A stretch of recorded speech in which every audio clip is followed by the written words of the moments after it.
अच्छा देखिए, ऐसा क्या है मधुरेंद्र कि 10 साल के टर्म के बाद भी बीजेपी उतनी ही पॉपुलर है? क्या इसका रीज़न ये है कि मोदी का काम इतना अच्छा है, या फिर आज की डेट में जनता के सामने अपोजिशन इतना ज़्यादा वीक है कि उनके सामने कोई और ऑप्शन ही नहीं है?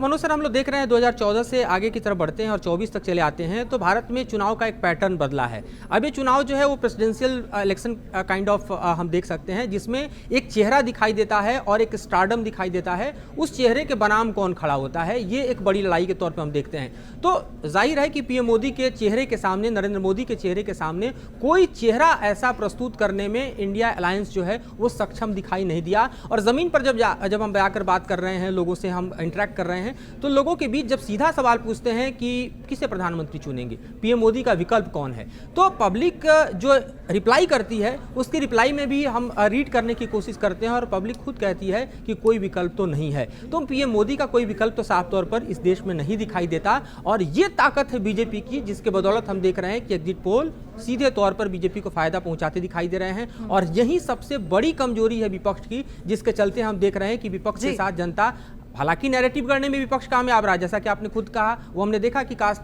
सेंसस का मुद्दा हो या बेरोजगारी का मुद्दा हो या आप लोगों के बीच जो बढ़ती खाई है गरीब और अमीर के बीच उसका मुद्दा हो, ये तमाम मुद्दे जो हैं, महंगाई का मुद्दा हो, उस जमीन पर थे। लेकिन जब पब्लिक वोट देने जा रही थी तो उसे अपना प्रधानमंत्री चुनना है और वो प्रधानमंत्री चुनने में पीएम मोदी के चेहरे पर ज्यादा भरोसा जता रहे थे। अच्छा देखिए, ऐसा क्या है मधुरेंद्र कि 10 साल के टर्म के बाद भी बीजेपी उतनी ही पॉपुलर है? क्या इसका रीज़न ये है कि मोदी का काम इतना अच्छा है, या फिर आज की डेट में जनता के सामने अपोजिशन इतना ज़्यादा वीक है कि उनके सामने कोई और ऑप्शन ही नहीं है?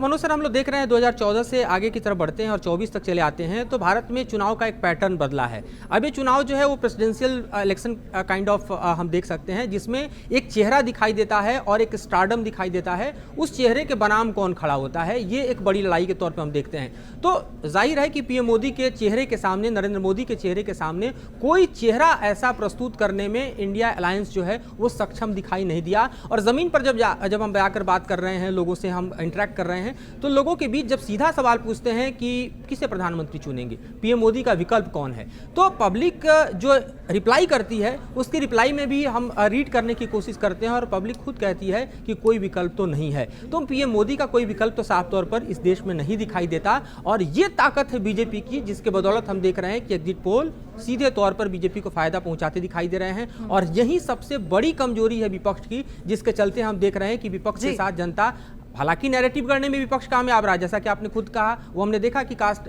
सेंसस का मुद्दा हो या बेरोजगारी का मुद्दा हो या आप लोगों के बीच जो बढ़ती खाई है गरीब और अमीर के बीच उसका मुद्दा हो, ये तमाम मुद्दे जो हैं, महंगाई का मुद्दा हो, उस जमीन पर थे। लेकिन जब पब्लिक वोट देने जा रही थी तो उसे अपना प्रधानमंत्री चुनना है और वो प्रधानमंत्री चुनने में पीएम मोदी के चेहरे पर ज्यादा भरोसा जता रहे थे।